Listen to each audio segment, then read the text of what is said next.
સમયસાર બંધ અધિકાર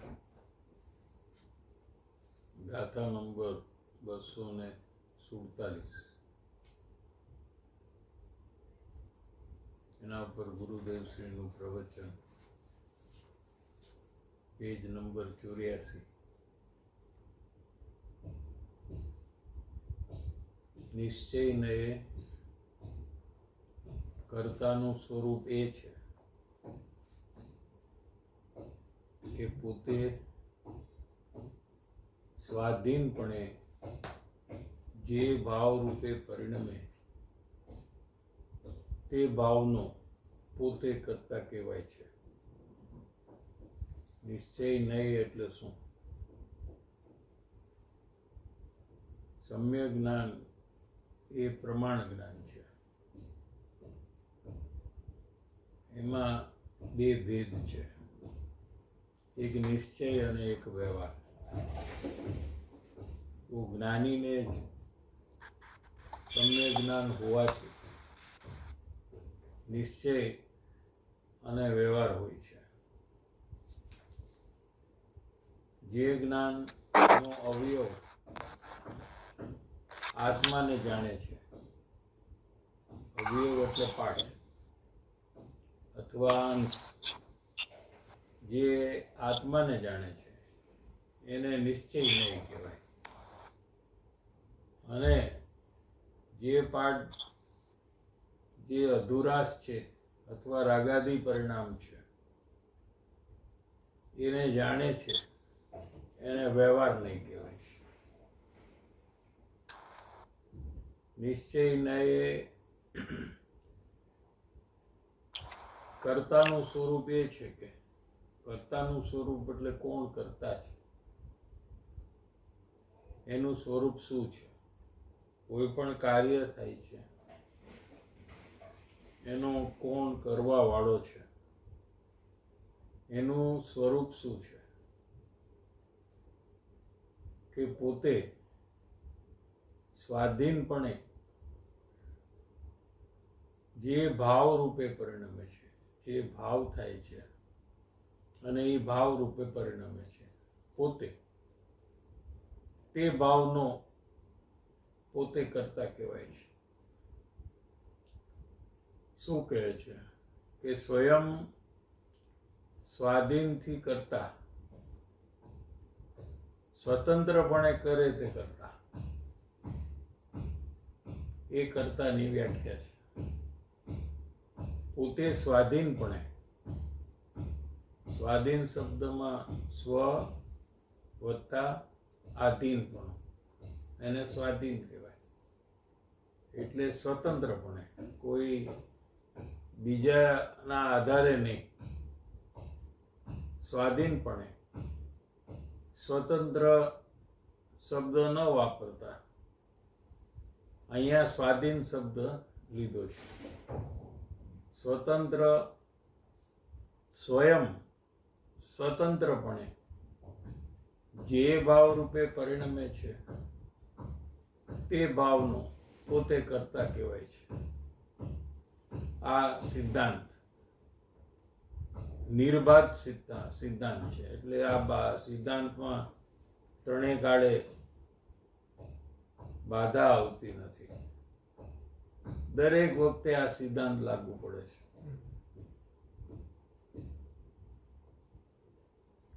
શું કહ્યું? પોતે સ્વાધીનપણે જે ભાવ રૂપે પરિણમે છે તે ભાવનો પોતે કરતા કહેવાય છે. માટે પરમાર્થે એટલે ખરેખર કોઈનું મરણ કરતું નથી. એટલે કોઈ એક જીવ બીજાનું મરણ કરતું નથી. હવે અહીંયા ભાવોની જે વાત છે કે અજ્ઞાની છે એને રાગ જે થાય છે એમાં પોતાપણું છે, એટલે એ રાગ રૂપે પરિણમે છે અને એ રાગના ભાવનો કરતા થાય છે. પોતાનું જે સ્વરૂપ છે એનાથી અજાણ છે એટલે પોતાનું હોવાપણું જે રાગ છે એમાં પોતે કરે છે. એટલે રાગને પોતે રાગ મારો છે એમ જે માને છે એવો અજ્ઞાની જીવ રાગ રૂપે પરિણમે છે. રાગ રૂપે એટલે ક્રોધ રૂપે પરિણમે છે. ક્રોધને પોતાનો માનતો એવો અજ્ઞાની પોતે જ ક્રોધ રૂપે પરિણમે છે. માનને પોતાપણે માનતો એવો અજ્ઞાની માન રૂપે પોતે પરિણમે છે. માનના ભાવ રૂપે પોતે પરિણમે છે. લોભને પોતાનો માનતો એવો અજ્ઞાની જે લોભનો ભાવ થાય છે એ લોભના ભાવ રૂપે પોતે જ પરિણમે છે. માયાના ભાવ રૂપે પણ પોતે જ પરિણમે છે. અને તે ક્રોધ માન માયા લોભના ભાવનો સ્વાધીનપણે કરતા કહેવાય છે. હવે જ્ઞાની છે એને તો આત્મ અનુભવ થયો અને આત્મામાં પોતાપણું સ્થાયીપું કે પોતે જ્ઞાન સ્વભાવી છે એટલે જાણવું એ મારું કાર્ય છે. તો એ પોતે જ્ઞાન રૂપે પરિણમે છે, જાણવા રૂપે પરિણમે છે. રાગનું જાણવું અને પર વસ્તુનું જાણવું એવું જે જ્ઞાન છે એ જ્ઞાન રૂપે પોતે પરિણમે છે. રાગ છે પણ એ રાગ રૂપે જ્ઞાની પરિણમતો નથી. રાગના જ્ઞાન રૂપે પરિણમે છે.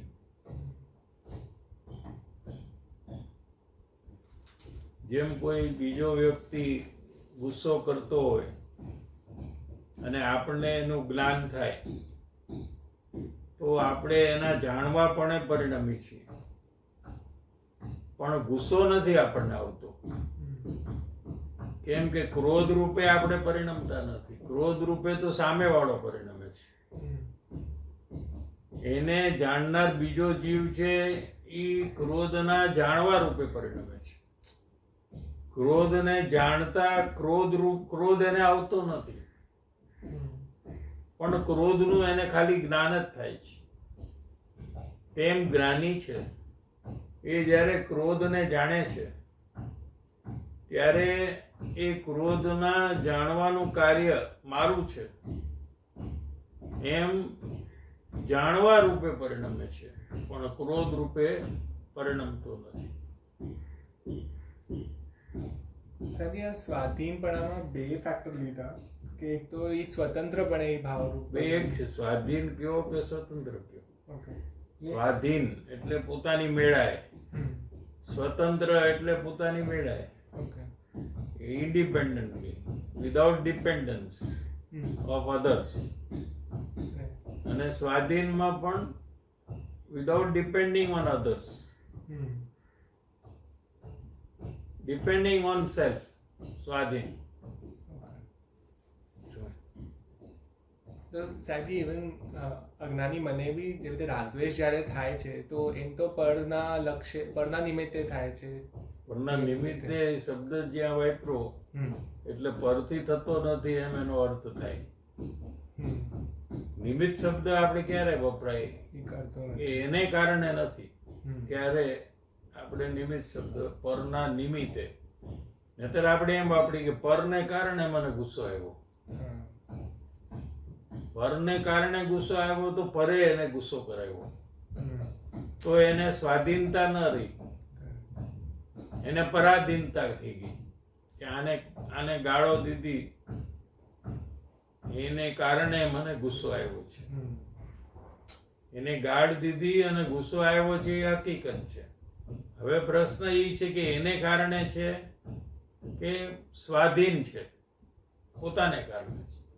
સ્વાધીન છે. જો એને કારણે છે તો એ તો ગુસ્સો બંધ કરવાનો ઉપદેશ એને આપવો પડશે કે દુનિયાના લોકો એવું કઈ ન બોલે કે જેને લીધે આપણને ગુસ્સો આવે.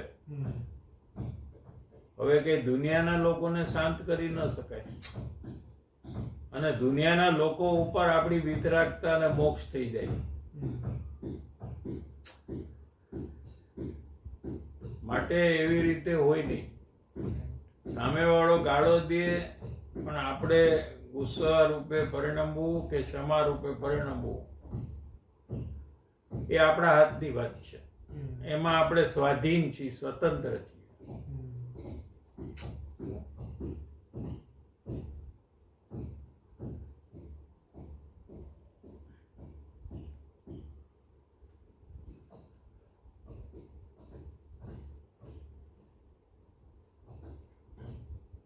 સ્વતંત્ર રૂપે હું રાગ કરું છું ને એનો કરતા હું થાઉં છું, માનું છું કે મેં જ કર્યો, એટલે અહીંયા સ્વતંત્રપણે કરે છે એ ભાવનો પોતે કરતા કહેવાય છે. એમ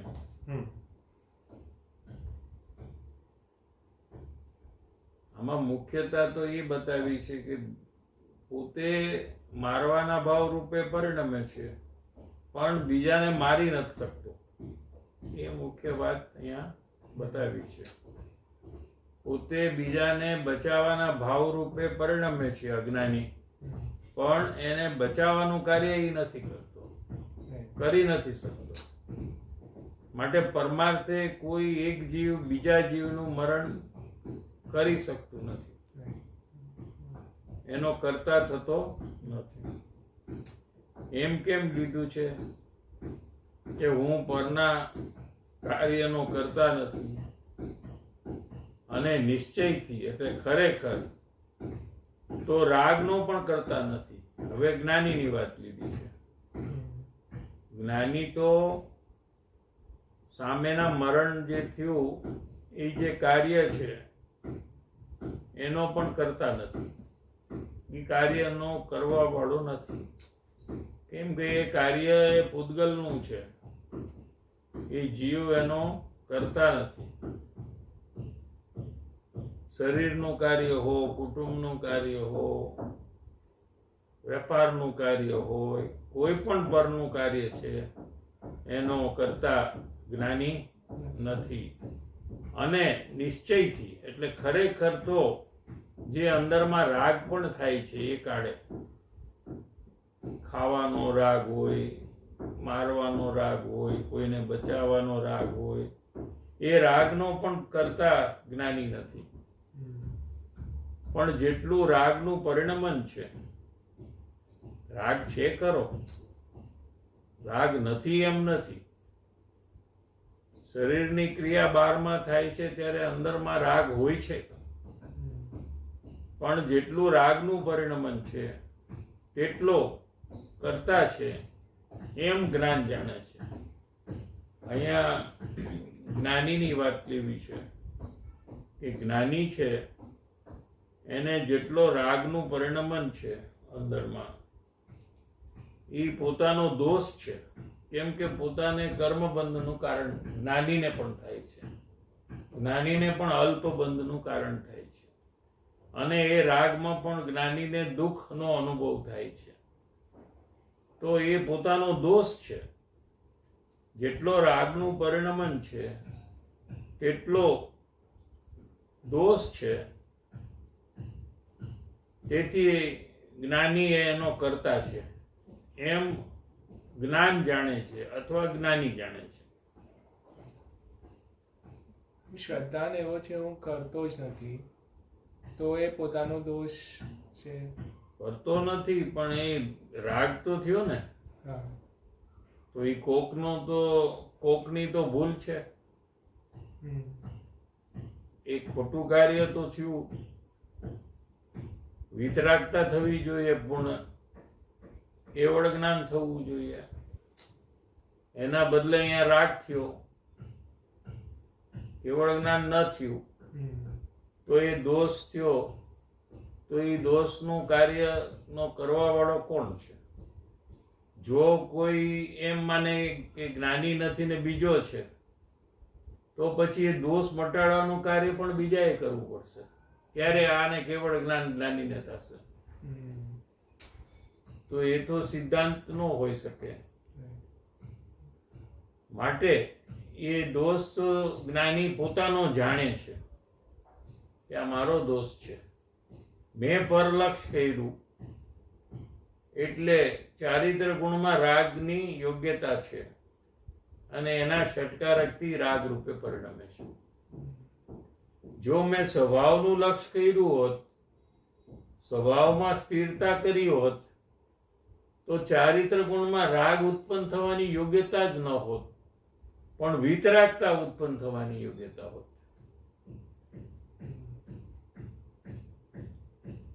માટે જેટલું રાગનું પરિણમન છે, દ્વેષનું પરિણમન છે જ્ઞાનીને, તેટલો જ્ઞાની એ દોષનો કરતા છું એમ પણ જાણે છે. સમજાણું કાંઈ? નહીં અધિકાર, આવી વાત છે. કરતા પરનો તો નહીં, પર એટલે શરીર, કુટુંબ, પરિવાર, એ બધા કાર્યનો જ્ઞાની કરતા નહીં. અહીં તો રાગ અને પર બંનેનો કરતા જ્ઞાની નથી. રાગ થાય છે અને પરમાં પણ જે કાર્ય થાય છે એ બંને કાર્યનો જ્ઞાની કરતા નથી. પણ અહીં દ્રષ્ટિની પ્રધાનતાથી કથન છે ને, એટલે શ્રદ્ધા અપેક્ષા અહીંયા કથન છે. પરંતુ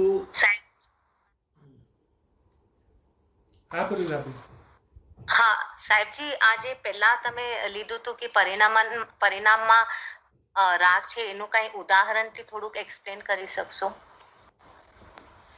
કયું? રાગનું જે પરિણમન હોય છે જ્ઞાનીને, પણ એ પરિણમન ના કરતા નથી થતા, કરવા લાયક નથી માનતા, એનું કઈક દ્રષ્ટાંતથી કઈક એનો ભાવ હજી વિશેષ ખ્યાલ આવશે. એટલે શું છે કે થાય છે તો પોતાની પર્યાયમાં, જ્ઞાનીની આત્માની જે પર્યાય છે એમાં રાગ થાય છે. એટલે એ રાગ છે એ કર્મબંધનું કારણ છે જ્ઞાનીને, ભલે અલ્પ બંધ થાય. અને એ વખતે જ્ઞાનીને દુઃખનો અનુભવ થાય છે, કેમ કે રાગ દુઃખરૂપ છે, આકુળતા સ્વરૂપ છે. માટે જ્ઞાની એની અવસ્થામાં થતો હોય એવો જે રાગ, ભલે એમાં પોતાપણું ન હોય, પણ રાગ છે અને દુઃખ છે, માટે એ દોષનો પણ જ્ઞાની કરતા છે. એટલે કરવા લાયક છે એમ નથી,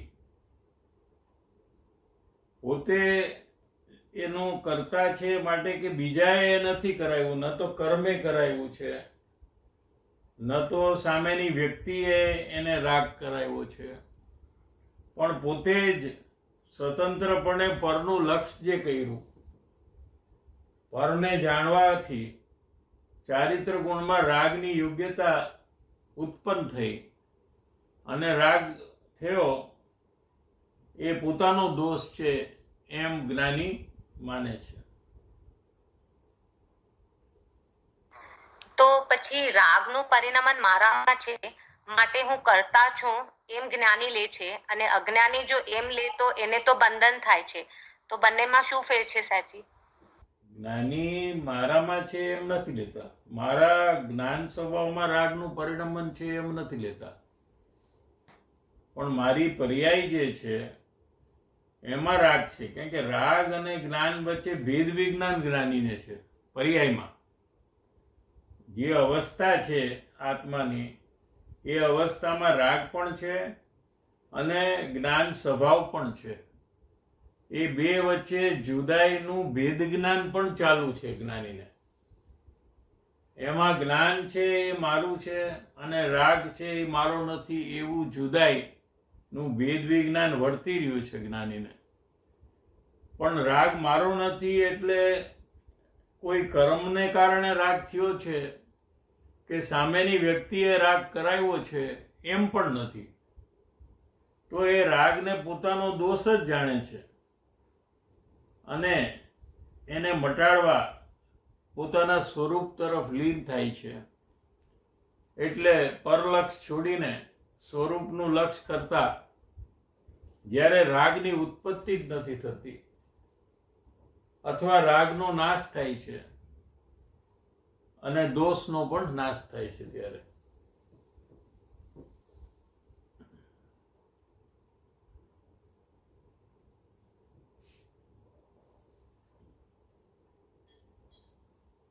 આગળ અહીંયા સમયસાર છે એ દ્રષ્ટિ પ્રધાન કથન છે. દ્રષ્ટિ પ્રધાન એટલે શ્રદ્ધા પ્રધાન, એટલે સમ્યક દર્શન થયું છે અને શ્રદ્ધામાં એમ આવ્યું છે કે રાગ મારો નથી. પણ એ સમ્યક દર્શનની સાથે જે સમ્યક જ્ઞાન થયું છે એ સમ્યક જ્ઞાન જાણે છે કે પરનો કરતા તો હું નથી, રાગ કર્તવ્ય છે એટલે કરવા લાયક છે એમ પણ નથી. એ જ્ઞાન જાણે છે કે રાગ છે ખરો પણ એ કરવા લાયક નથી, છોડવા લાયક છે.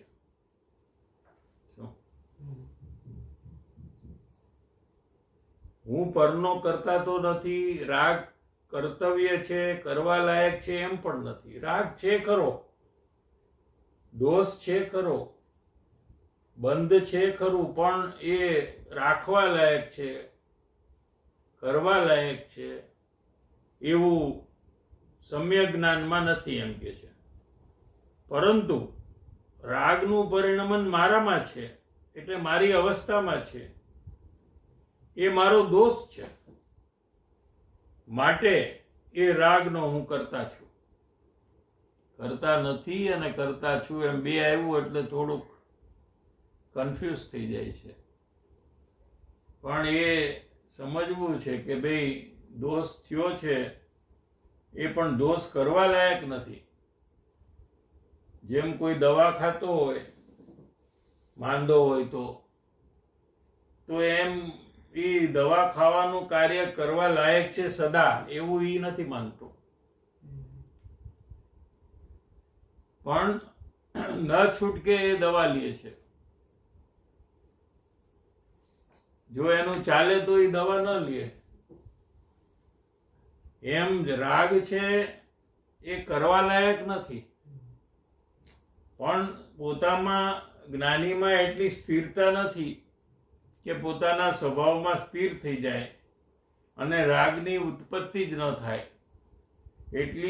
એટલો પુરુષાર્થ નહીં હોવાથી જ્ઞાનીને જ્યારે પરનું લક્ષ થાય છે અથવા પરને જ્યારે જાણે છે ત્યારે ચારિત્ર ગુણમાં રાગની ઉત્પત્તિ થાય છે અને એ દોષ મારો છે એમ જ્ઞાની જાણે છે.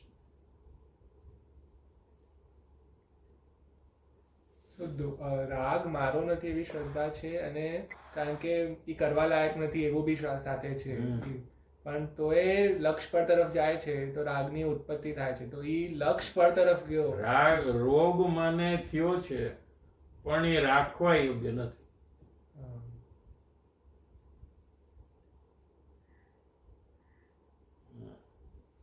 રોગનો ઉપચાર પણ કરે છે, એના માટે દવા આદિ લે છે, પણ એ કાર્ય સદા મારે કરવું છે અને રોગ મને સદા હો એવું નથી કોઈ પણ જીવને. એમ રાગમાં પણ રાગ છે એ રોગ છે. એકચ્યુઅલી જ્ઞાની એને રોગ સમજે છે, પણ છતાં આવ્યો છે તો દુઃખ આપે છે અને એને મટાડવા માટે બી પોતે પ્રયત્ન કરે છે. એટલે એ કરવા લાયક છે, રાખવા લાયક છે એવું જ્ઞાનીને નથી.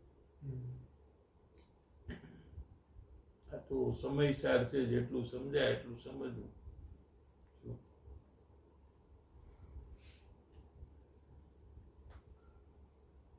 શું કીધું છે? સોરી વાત તો આમ બંને આવી કે જ્ઞાની કરતા પણ છે અને જ્ઞાની રાગના પરિણામના અકર્તા પણ છે. તો મને પણ એ જ પ્રશ્ન હતું કે જ્ઞાની કરતા ક્યારે થાય છે અને જ્ઞાની અકર્તા ક્યારે થાય છે, બંને અપેક્ષાનો. એટલે શું છે, કર્તાનો અર્થ કરવા લાયક છે એને પણ કર્તા કહેવાય. એટલે આવું જેમ કે વિતરાગ ભાવ છે એ કરવા લાયક છે અને એના કરતા છે. એટલે એક એવું છે કે પોતાનો દોષ છે. હવે એ દોષ છે એ કોકે તો કર્યો છે. જો પોતે નથી કર્યો તો કર્મે કર્યો છે અથવા પર વસ્તુએ કર્યો છે. તો પછી એનું કરતાપણું જ્ઞાની સ્વીકારે તો જ એને મટાડી શકે ને. પણ એ કરતાપણું સ્વીકારતા એ કરવા લાયક છે કાયમ એમ સ્વીકારતા નથી. જેમ વિતરાગતા છે એને એ પણ જ્ઞાની એનો કરતા છે. જેટલી શુદ્ધતા છે વિતરાગતા છે એનો પણ જ્ઞાની કરતા છે. પણ એ કરતાપણું એવું છે કે એ કરવા લાયક છે એવું છે. એટલે સદા વિતરાગતા મને રહો, વધો અને પૂર્ણ થાવ એમ છે ત્યાં.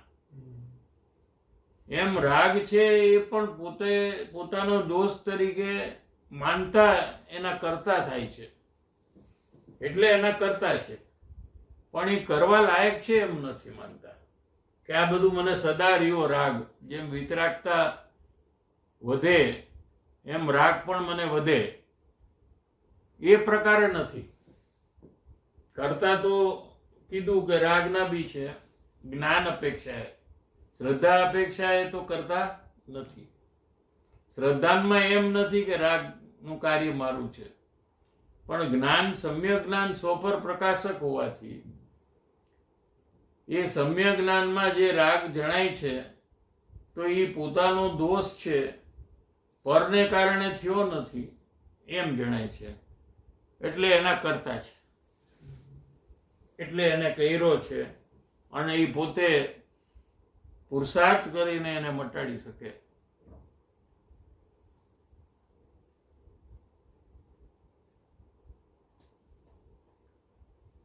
છેલ્લું શું લીધું? પરંતુ રાગનું પરિણમન મારામાં છે. જો જ્ઞાની એમ કહે છે કે રાગનું પરિણમન શરીરમાં નથી, આત્મામાં છે, મારામાં છે, પણ મારા સ્વભાવમાં નથી. મારી અવસ્થામાં છે. મારી અવસ્થામાં હજી કેવળ જ્ઞાન નથી થયું.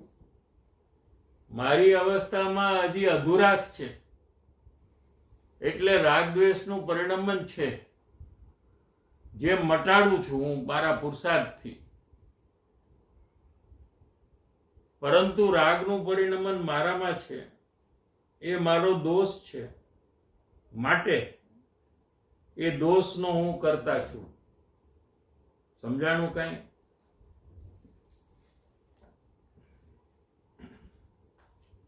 85 પેજમાં પોતે સ્વાધીનપણે, સ્વતંત્રપણે કાર્યનો કરતા કેવો છે ને, જે ભાવરૂપે પરિણમે તે ભાવનો પોતે કરતા કહેવાય. માટે પરમાર્થે એટલે ખરેખર કોઈ કોઈનું મરણ કરતું નથી. અહીંયા પરની અપેક્ષાએ વાત છે. અહીંયા શું સાબિત કરવું છે કે ભાઈ જે પણ ભાવ અંદરમાં થાય છે એમાં અજ્ઞાનીને પોતાપણું છે રાગમાં, તો એ રાગાદી ભાવનો કરતા છે. પણ મરણ સામે થાય છે એ કાર્યનો એ કરતા નથી. એટલે અજ્ઞાનીને જે મારવાનો ભાવ થયો, મારવાનો ભાવનો એ કરતા છે, પણ મારવાનું જે કાર્ય છે જેમાં સામેવાળાનું મરણ થાય છે એ કાર્ય અજ્ઞાની કરતો નથી.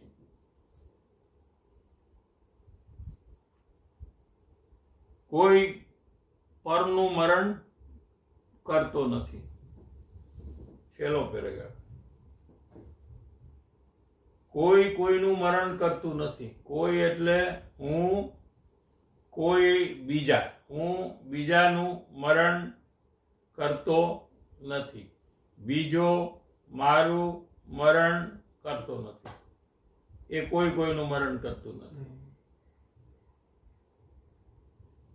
જો પરથી પરનું મરણ માને એટલે મારાથી પરનું મરણ માને અને પરથી મારું મરણ માને તે અજ્ઞાની છે. હવે અજ્ઞાની કોને કહેવાય? કે જે એમ માને કે મારાથી બીજાનું મરણ થઈ ગયું, એવું માન્યતા, એવો આશય જે અંદરમાં અભિપ્રાય છે એને અજ્ઞાની કહેવામાં આવે છે. અને એ અજ્ઞાન છે એ જ પરિભ્રમણનું કારણ છે. એને મારવું એ પરિભ્રમણનું કારણ નથી, એનું મરવું એ પણ પરિભ્રમણનું કારણ નથી. પરિભ્રમણનું કારણ શું છે? કે હું એને મારી શકું છું એવો જે અંદરમાં અભિપ્રાય છે એ જ પરિભ્રમણનું કારણ છે. નિમિત્ત નૈમિત્તિક ભાવથી કરતા કેવો એ વ્યવહાર નહીંનું વચન અથવા કથન છે. હવે બીજી વાત કરે છે નિમિત્ત નૈમિત્તિક ભાવની અથવા વ્યવહાર નહીંની. આપણે અત્યારે નિશ્ચય નહીંની વાત થઈ. હવે બીજો નહીં છે એ વ્યવહાર નહીં છે. એ બંને સમજે તો એમ લીધું નીચે કે એ બે સમજે એને જ સમ્યક જ્ઞાન થાય. છેલ્લું વાક્ય એ આવશે. નિમિત્ત નૈમિત્તિક ભાવથી કરતા કેવો એ વ્યવહાર નહીંનું વચન અથવા કથન છે. આ તો નિમિત્તથી કહેવામાં આવે છે.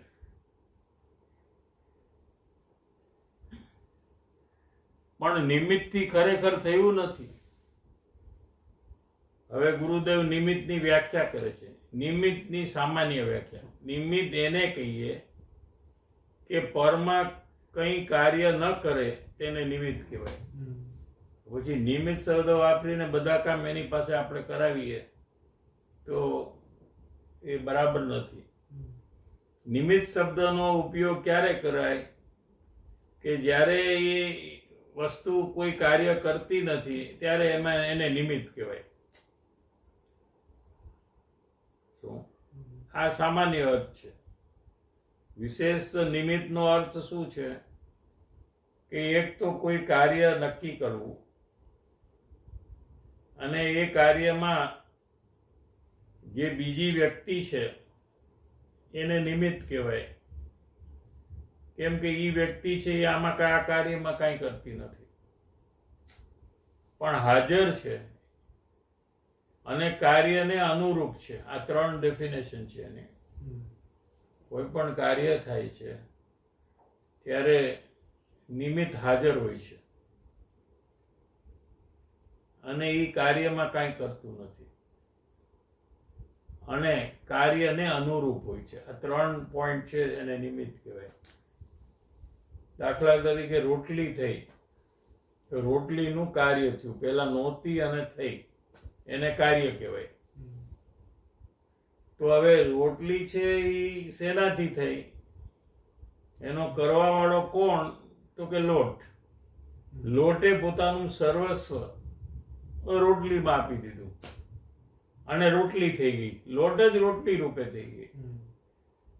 તો લોટ છે એ એનો કરતા છે અથવા કરવા વાળો છે. હવે એમાં નિમિત્ત કોણ? કે જે બાઈ છે એને ત્યાં હાજરી છે ક્યારે રોટલી થાય છે ત્યારે, તો એને નિમિત્ત કહેવાય. આ સામાન્ય અર્થ ગુરુદેવે જે કર્યો. અને એ રોટલીનું કઈ કાર્ય કરી જ ન શકે. નિમિત્ત એને કહીએ કે પરમાં કઈ કાર્ય ન કરે. એટલે બાઈ હાજર છે પણ રોટલીનું કાર્ય તો લોટથી જ થયું છે. બાઈએ કર્યું નથી પણ બાઈએ રોટલી કરવાનો ભાવ કર્યો છે. એટલે એ ભાવ અનુકૂળ છે રોટલી થવામાં. એને નિમિત્ત કહેવામાં આવે છે. નિમિત્ત નૈમિત્તિક ભાવથી કરતા કેવો એ વ્યવહાર નહીંનું વચન અથવા કથન છે. એટલે એમ કહેવામાં આવે કે આને મારી નાખ્યો. હિટલર છે તો એને બહુ જ્યુસને મારી નાખ્યા એમ કહેવામાં આવે. એ કથન વ્યવહાર નહીંનું છે. નિશ્ચય નહીંથી તો એને કોઈને માર્યા જ નથી, પણ વ્યવહારથી એને મારવાનો ભાવ હતો અને સામે ઓલા લોકોનું મરવાનું કાર્ય થયું. એટલે એમ કહેવામાં આવે કે હિટલરે જ્યુસને મારી નાખ્યા. તે વ્યવહાર નહીંનું કથન છે. તેને યથાર્થ રીતે અપેક્ષાએ સમજીને માનવું તે સમ્યક જ્ઞાન છે. જે બંને નહીં છે, નિશ્ચય નહીં અને વ્યવહાર નહીં, એને બરાબર જે સમજે છે, યથાર્થ એટલે જેમ છે એમ, જે અપેક્ષા છે એ અપેક્ષાએ સમજે છે અને માને છે, એવા જ્ઞાનને સમ્યક જ્ઞાન કહેવામાં આવે છે. એટલે નિમિત્ત નૈમિત્તિકનું વ્યવહાર નહીંનું કથન એમ છે કે હિટલરે જ્યુસને માર્યા, તો એ સમજનારે એને વ્યવહાર નહીંનું કથન સમજવું જોઈએ.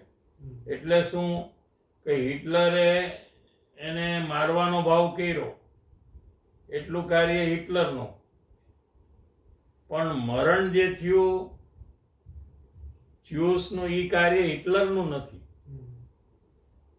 મરણ થયું એના આયુષ્ય કર્મને લીધે. એના આયુષ્ય કર્મ ખતમ થવાના હોય એટલે એનું મરણ થયું. એમ બે નહીઓને બરાબર સમજે અને માને તો એને સમ્યક જ્ઞાન છે. દાખલો બીજો લેવો તો મને મારવાનો ભાવ આવ્યો અને ત્યાં મરણ થયું, માટે હું કરતા અને મરણ એ કાર્ય. શું એ વ્યવહાર નહીંનું કથન છે. નિશ્ચય નહીંથી આમ નથી કે મારવાનો ભાવ આવ્યો એનાથી મરણ નથી થયું. વ્યવહાર નહીં એમ કે છે કે મને મારવાનો ભાવ આવ્યો અને ત્યાં મરણ થયું, માટે એ મરણનો હું કરતા અને મારાથી મરણ થયું. એ વ્યવહાર નહીંનું કથન છે. વ્યવહાર નહીં એટલે ખોટું બધું કે, અને વ્યવહાર નહીં. આખી દુનિયા બધા વ્યવહાર નહીંથી જ બધી વાતો કરે છે. શું આને આનું માર્યું, આને આમ કર્યું તો આમ થયું. શું એમ વ્યવહાર નહીંના જ બધા કથન છે, પણ અજ્ઞાની એને નિશ્ચય નહીંનું એટલે સાચું કથન માની લે છે. એટલે એને મિથ્યા દર્શનને અજ્ઞાન છે. વ્યવહાર નહીંના કથનને એ સાચું માની લે છે કે આમ જ છે, એને નિશ્ચય નહીંનું કથન માન્યું એમ કહેવાય.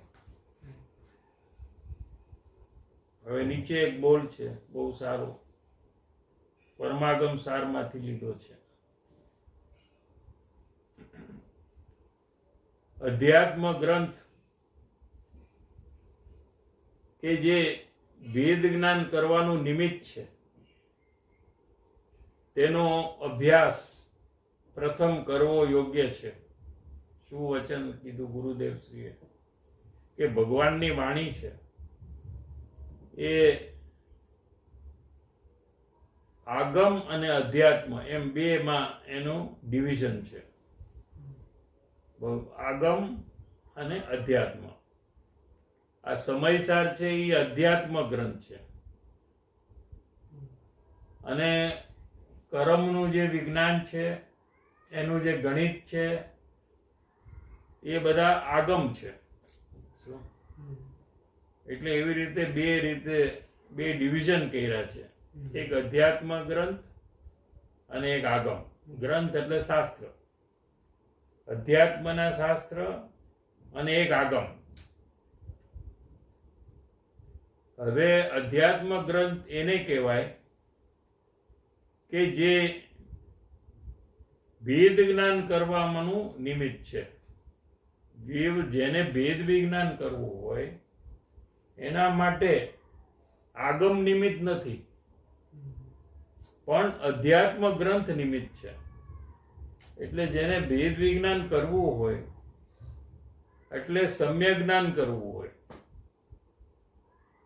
તો એને અધ્યાત્મ ગ્રંથનો અભ્યાસ કરવો જોઈએ. સમયસાર, પ્રવચનસાર આદિ શાસ્ત્ર છે એ બધા અધ્યાત્મ ગ્રંથ છે, એનો અભ્યાસ કરવો જોઈએ. પ્રથમાનુયોગ એટલે મહાપુરુષોનું જીવન કથા, 24 તીર્થંકરની, એ બધાનો અભ્યાસ કરવાથી વેદ વિજ્ઞાન નો થાય અથવા સમ્યક જ્ઞાનની પ્રાપ્તિના કારણભૂત એ નથી. અથવા આ 14 રાજુલોક જે છે એમાં 7 સ્વર્ગ, 7 નરક, 16 સ્વર્ગ, એ બધા ક્યાં છે એનું બધું કેલ્ક્યુલેશન, એ કેવડા છે, એમાં કેટલી માણસો, કેટલા જીવ રહે છે, કેટલું અહીંથી દૂર છે, એ બધું જે છે એ અધ્યાત્મ ગ્રંથ નથી. એ પણ ભગવાનની વાણીમાં આવ્યું છે. પણ એ ભેદ વિજ્ઞાન જીવને કરવું હોય તો એનાથી થાય નહીં. 7 નરક હોય કે 6 નરક હોય કે 8 નરક હોય, એનાથી કઈ ભેદ વિજ્ઞાન કે સમ્યક જ્ઞાન ન થાય. એટલે એ જાણવાનો વિષય છે ખાલી.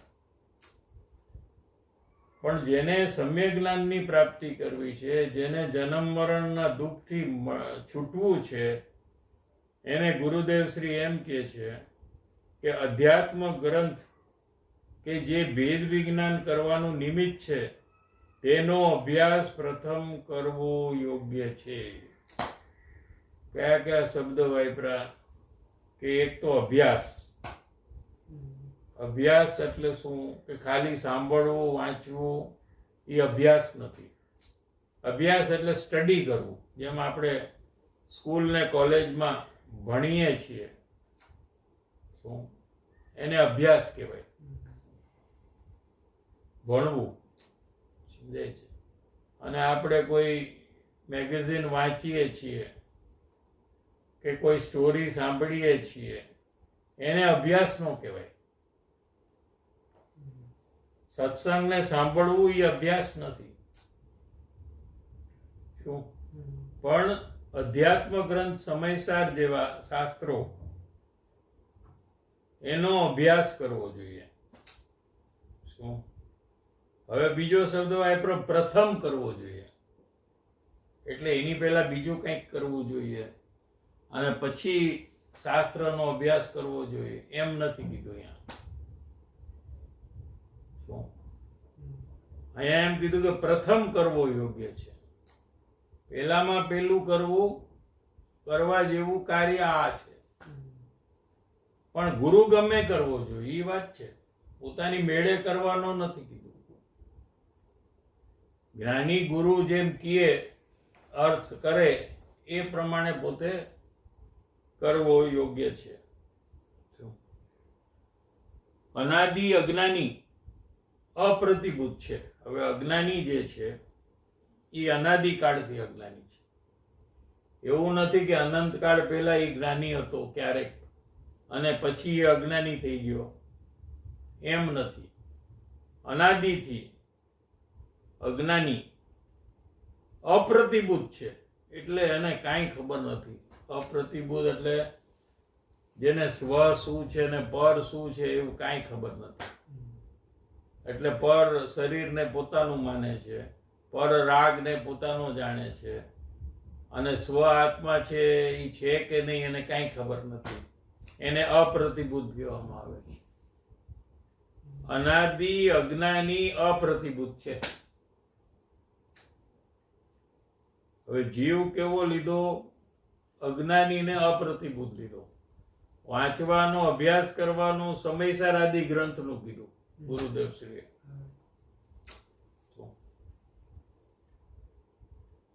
અનાદિ અજ્ઞાની અપ્રતિભૂત છે, એને આ ઉપદેશ આપવામાં આવે છે. સમયસારનો જે ઉપદેશ, શુદ્ધાત્માની પ્રાપ્તિ કેવી રીતે કરવી, વેદ વિજ્ઞાન કેવી રીતે કરવું, સુખની પ્રાપ્તિ કેવી રીતે કરવી, જન્મ મરણ રહિત કેવી રીતે થવું, એ જે ઉપદેશ છે શું એ અનાદિનો અજ્ઞાની અપ્રતિભૂત છે, એને આ ઉપદેશ આપવામાં આવે છે.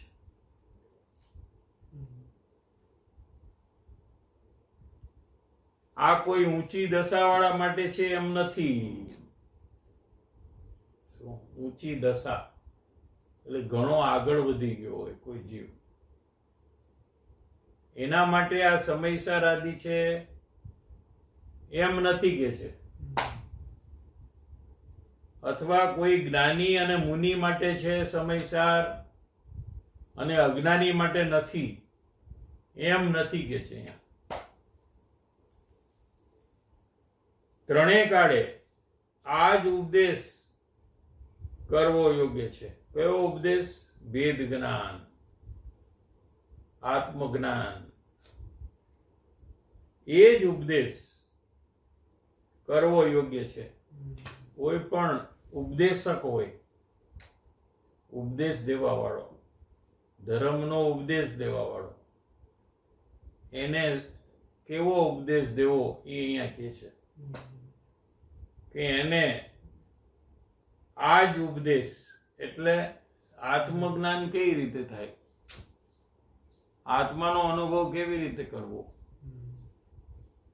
વેદ વિજ્ઞાન કેવી રીતે કરવું, એ જ ઉપદેશ કરવો યોગ્ય છે. બીજો ઉપદેશ કરવો યોગ્ય નથી ધર્મનો. અમુક કાળે આ હોય અને હલકા કાળે બીજો હોય એમ નથી. શું કે છે? અમુક કાળ એટલે ચોથો કાળ હોય, ચોથો આરો હોય તો જીવની યોગ્યતા પણ ઘણી સારી હોય તો એને એ કાળે સમયસારનો ઉપદેશ આપો તો જલ્દી જીવને આત્મજ્ઞાન થઈ જાય. અને પંચમ કાળ હોય અત્યારે જે ચાલે છે, શું ઘણી બધી વિપરીતતા આજે લોકોમાં છે, ધર્મ વિરુદ્ધ ભાવ ઘણા છે, એવા કાળમાં એટલે હલકો કાળ. હલકો કાળ એટલે ધર્મની અપેક્ષા હલકો. શું ચોથો છે એ ધર્મની અપેક્ષા એ ઊંચો કાળ છે.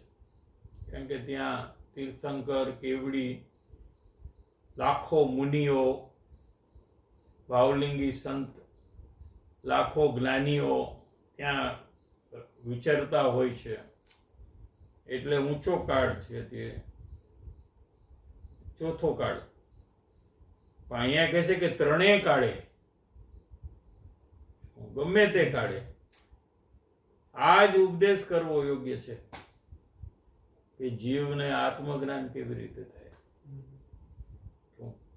કોને એ ઉપદેશ દેવા યોગ્ય છે કે અનાદિ અજ્ઞાની અપ્રતિભૂત છે એને. ઘણા લોકો એમ કે છે ને ઘણું બધું અંદરમાં વૈરાગ્ય વધી જાય, કે ઘણો બધો ત્યાગ કરી નાખે, ઘણા બધા શુભ ભાવ વધી જાય, પછી જ એને સમયસારનો અભ્યાસ કરવો જોઈએ. તો ગુરુદેવ ના પાડે છે. શું ત્રણેય કાળે એટલે ગમે તે ટાઈમે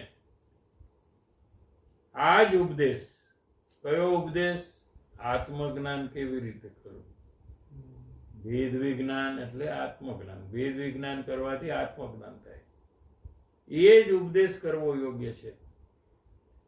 અમુક કાળે આ હોય અથવા અમુક જીવોને આ હોય, અને હલકા કાળે એટલે પંચમ કાળે આ ન હોય. આવો આત્મજ્ઞાનની વાત નહીં કરવાની, ખાલી શુભ ભાવ કરવાની વાત કરવાની, વૈરાગ્યની વાત કરવાની.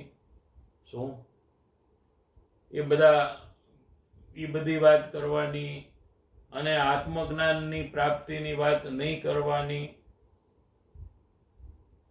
તો કે છે એમ ન હોય. હલકા કાળે બીજો હોય એમ નથી.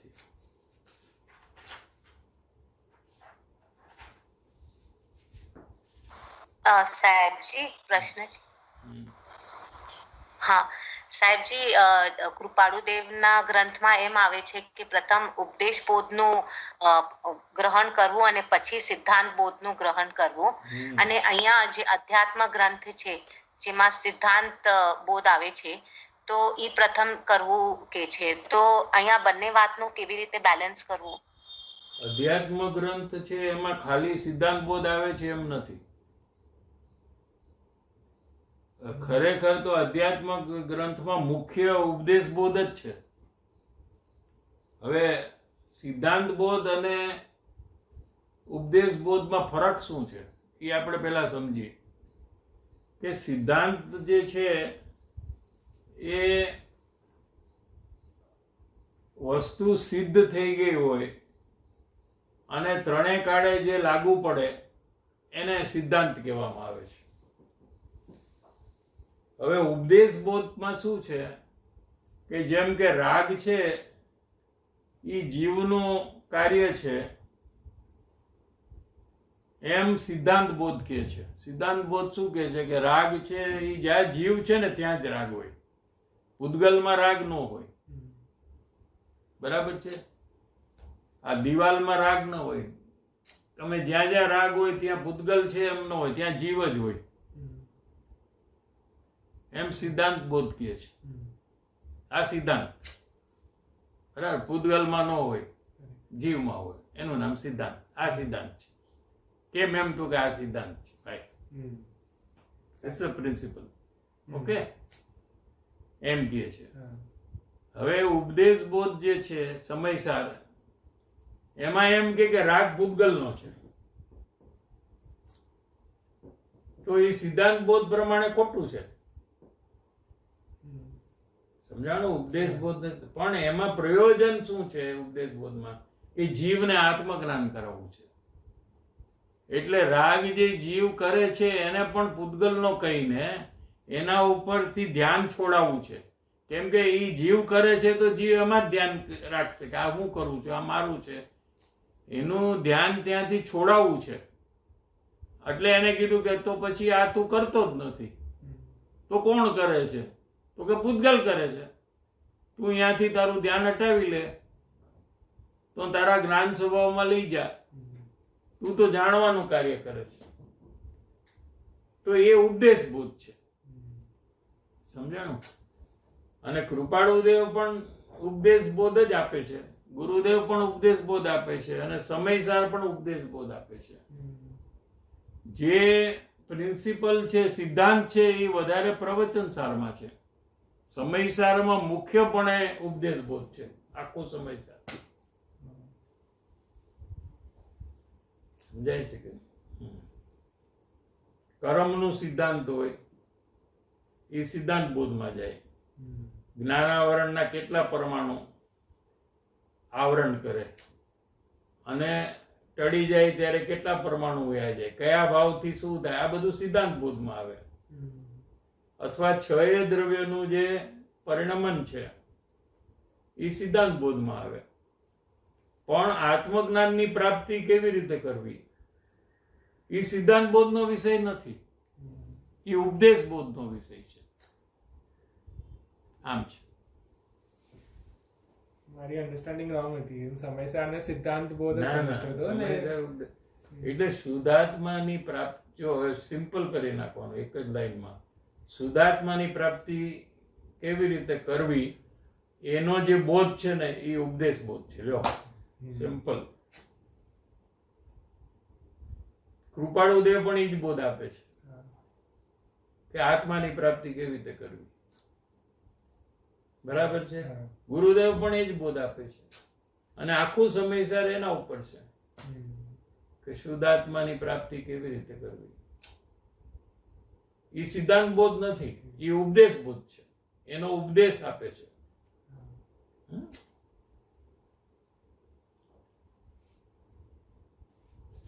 સાચી એવું બી આવે ને, ગુરુદેવજી કે છે સમયસાર તો કોલેજ છે. કોલેજ છે, ઉપદેશ બોધની કોલેજ છે. કોલેજ છે એટલે સિદ્ધાંત બોધની છે એમ કેમ લીધું આપણે? ના, એમ કઈ આવે ને પ્રથમ એટલે તો શરૂઆત કરી નાખી. ગાંડો ગેલો ને પાગલ એને અપ્રતિભૂત કીધું 38 ગાથામાં. ગુરુદેવે હમ. 38 ગાથામાં આવ્યું છે અપ્રતિબુદ્ધને સમજાવવામાં આવે છે અને એને આત્મજ્ઞાન થઈ જાય છે. શું તો પછી વ્યાખ્યા કરી ગુરુદેવે કે અપ્રતિબુદ્ધ કોને કહેવાય? જેને કાંઈ ખબર નથી. શું? ગાંડો, ઘેલો અને પાગલ એમ 3 શબ્દ એમને વાપર્યા છે. જેને કાંઈ ખબર જ નથી પડતી એવાને જ્યારે શ્રી ગુરુ સમજાવે છે, વારંવાર સમજાવે છે, ત્યારે એ સમજી જાય છે અને એને આત્મજ્ઞાન થઈ જાય છે. સમજાય? એટલે કોલેજ છે એટલે શું કે કોલેજમાં જે સિરિયસનેસ થી, જે પ્રિપરેશન થી ભણે છે એવી રીતે આ ભણવું જોઈએ એમ કેવું છે. શું કોલેજમાં તમે MBA ની ફાઇનલ એક્ઝામ દેવાના હો તો તમે કેવી રીતે ભણો, કેટલું પ્રિપરેશન કરો, સવારે કેટલા વહેલા ઉઠીને વાંચન કરો, સંસારના બધા જ કાર્યને, ફરવાના, ખાવાના, પીવાને કેવા ઇગ્નોર કરો, એ રીતે સમયસારનો અભ્યાસ થવો જોઈએ એમ કે છે.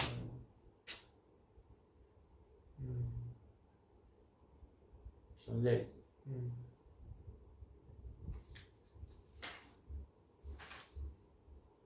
એમ થઈ ગયો?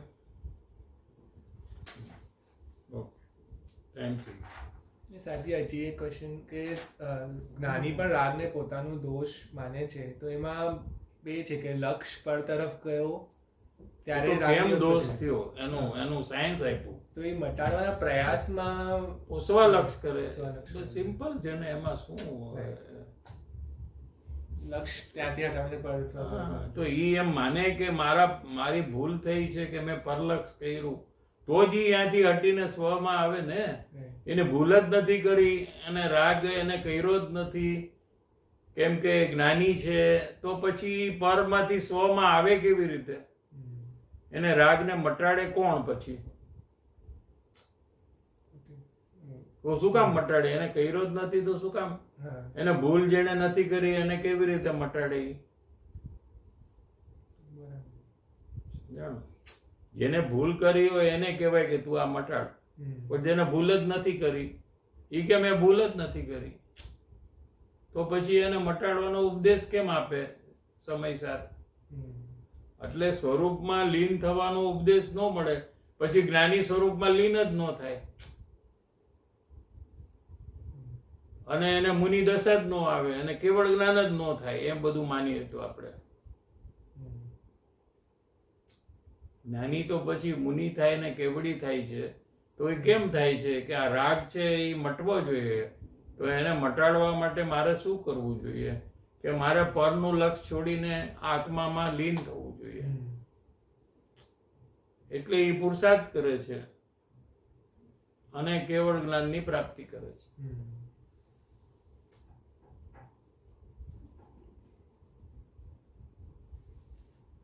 પરમોપકારી શ્રી સદગુરુ દેવનું જય હો. જીનવાણી માતનું જય હો. સનાતન દિગંબર જૈન ધર્મનું જય હો. સર્વે જ્ઞાની ધર્માત્માઓનું